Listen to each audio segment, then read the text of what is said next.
Hello everyone, it's Rick C as always, and bringing you another Rick Reviews. Right now, I'm going to review my first Grinch pay-per-view, GTS Food in the Fridge. Now, what happened tonight? We're going to go. No, we're not only going to go over the main show. We're going to go over the pre-show as well. Firstly, on the pre-show, they decided all the guys who are going to be in the Food in the Fridge ladder match, but also the Jump in the Trunk elimination match. Jump in the Trunk is basically the mid-card equivalent to Food in the Fridge. So, you'll learn all who's in the Food in the Fridge, in these matches later on. But we also had a match. The match on the card was the Carpet Muncher versus Yes Way Jose with the Doom Crew, Manabo, and Oliver Closeoff as special guest referees. It was confusing but funny, and the Carpet Muncher got the pin. I don't know, it was really weird. So yeah, the Carpet Muncher got a win. However, that was nothing on the pre-show. The pre-show also saw, it wasn't really a match, it was more of a trap. It was the Medical Motherfucker and Drax versus Jeff McTesticles, and Jeff basically got tricked, got captured, and they pretty much advertised, buy the pay-per-view and you can see who Jeff McTesticles is. Well, I bought it, and actually the pay-per-view itself, I will say, was worth the $1, except for the beginning, because Jeff McTesticles was revealed as Nunzio. Yeah, Nunzio from the Full-Blooded Italians. Kind of a disappointment. I mean, was I expecting it? No. Am I happy he's revealed? Yes, because finally this god-awful Jeff the Killer storyline is over. Thank God. Let me remind myself of that. Now, I might go out of order here because I'm going to go off my comment on the video. If you want to, you can go to it. You don't have to watch it, but find the comment Rick C. I left an entire paragraph of all the results and my thoughts.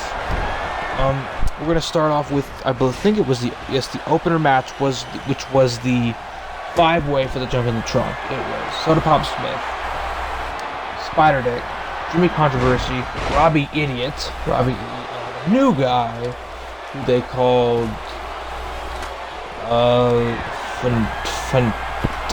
have to go back. I don't know his name. His name was like really Samoan or something. Hold up. Oh, you can't hear anything.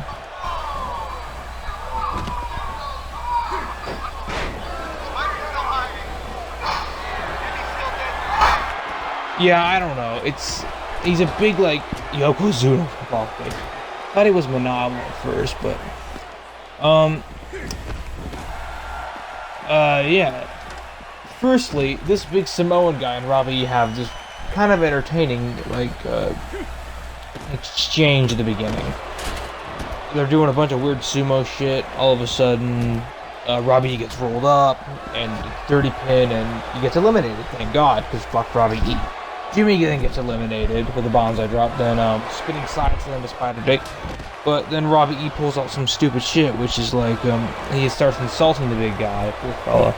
And Soda Pop Smith rolls him up in for the pin. 1, 2, 3. It's over. Yeah, so Soda Pop Smith wins the Jump in the Trunk. Next we have the Doom Crew, Manabo and Oliver, versus SWAT City Medic and Ace Marksman. I'm gonna be honest, this match was not the best, but it wasn't horrible. I mean, it was decent. But, however, I like the finisher of the Doom Crew. It's like the reverse Deadly Death Drop or something. Reverse Deadly Death Drop. They call it the Doom Drop. No, Doomsday Device. What I don't like about the match is how Oliver Closeoff was like treated like like the damsel in distress for the whole thing. It was kind of sucky for him. But the Doom Crew came out the tag team champions. Thank God for it, because I love the Doom Crew. Then we had Howie Timbershea versus Slender Dick along with Dr. K. This matchup actually was not too bad. It was basically it wasn't the best. It wasn't stunning, but it was a decent match. Both guys fought. Yeah, they fought. Duh. Well, it was actually. It was back and forth action. Slender Dick tried for the chokeslam for the first time, didn't get it, but Dr. K used that potion, and it helps make Slender Dick drink it, and he gave him a huge chokeslam, and that got the 3 for Slender Dick. And I like how they're doing what they're doing with Slender Dick and Howie Timbershea. I mean, Dr. K. I mean, I don't know, it's because I like Dr. K or something. There we see the food in the fridge. Some guy named Tweener, Kid Christian, Tony Emerald, Mr. Kirby, Bruiser Bonifer, and I know somebody else was there. Tony.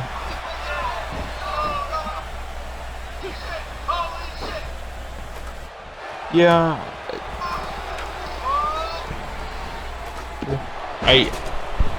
Oh, come on. I should have been more prepared for this, but I literally had to go back to Matt Castle. Funny thing, on the pre-show, I actually predicted Matt Castle, Bonifer, and Tony Emerald all to be in this match. I like that. This match was really probably one of the highlights of the match. Easily one of the highlights of the match. Great match. A lot of great spots, but in the end, Bruiser Bonifer, my guy Bruiser Bonifer, gets the food in the fridge. And I love it.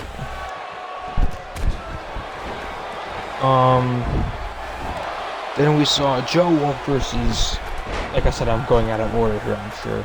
Then we saw Joe Wolf versus Kurt Bale. And, this match was actually really good. It made both Kurt Bale and Joe Wolf look strong. Made them both look good.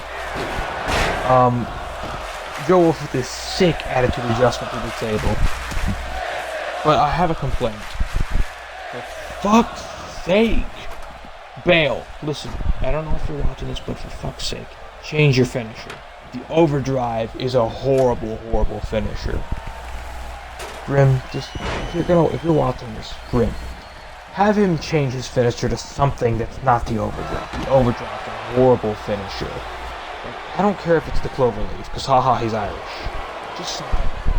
Please. But Joe Wolf, near the end of the match, there was a table on the outside. Kurt Bale went for a suplex. Joe was holding back. Kurt comes, smacks him with a kendo stick, and he goes to hit him with the belt, but Joe ducks away. Kurt Bale gets hit, and goes through the table. Kirby gets low blowed. On the outside, Joe Wolf gets a headlock driver, and he wins. There was a confrontation after the match, and Kirby Death Valley driver Joe to the table. And I'm gonna be honest, I really don't want Kirby to take the IC title from Joe. Joe's having a great run so far. I love his run. But I don't think Kirby's the guy to take the belt from him. I just don't think that. Because Kirby... I like Kirby, but... Come on, there are some other deserving characters, like Max Frost or Kamikaze, who could easily take the Intercontinental title. I think those guys are more deserving of an Intercontinental run than Kirby. Because Kirby hasn't been in that many matches. And I don't think you should give him the belt just because, he was Joe Wolf's lackey, and now he's betraying. We shouldn't give him he's not Virgil. We shouldn't give him, like, the Virgil treatment. Honestly, I strongly believe, like, either Kid Christian, Kamikaze, or Max Frost should be the ones to take the Intercontinental title. I strongly believe that. Next was a triple threat, actually. Tommy Salami did show up. It was for the YouTube Wrestling Figures Heavyweight Championship. Tommy Salami, Grim, and Jay Evans. Jay Evans defending his title. This triple threat actually kept me on my toes. This was actually a pretty nice match. But in the end, the ending, Jay got smacked with a big move. And what happened was, he got stuck on the outside, and Tommy got Grim in a Cobra Flex chokehold or something. Started choking him out. And Grim was in that move for a good a full minute, full 2 minutes. And he kept powering out because, you know, Super Grim. But then Jay the Key Evans comes out, hits the shotgun drop kick, and then hits Jay's way on Grim and gets the win. Grim actually took the fall in this match. Then there was some post-match shenanigans. Jay and Grim both broke Tommy's arm. Rip Tommy. His arm is now broken. So he's written off. And Grim, you lost. So somebody else come up to the plate now, please. Thank you. Then we saw JJ Adams versus Max Frost, and actually this match was really good. I liked it. It built JJ up as this resilient son of a gun. He kicked out a frog splash through a table and a spear, and those two were just right after each other. It was simply phenomenal. JJ Adams hits this middle rope DDT to win the championship, but then the Prodigy comes behind with a chair, takes him out. But then Corey Dillinger comes and saves the day, saves JJ Adams, and helps him, holds up the hardcore title, and congratulates him on the win. Honestly, I'm looking forward to them actually building a storyline with the hardcore belt. Because hardcore belt has only been just, 24 hour. Now there's no more 24-hour rule. No more 24-hour rule, thank God. Because that's an abysmal rule. I hate the 24-hour rule. No 24-hour rule. So, they're gonna build I hope they build a story with the Prodigy and JJ. That'd be great. And Prodigy could be the guy to put JJ over. So I like JJ Adams. It's cool.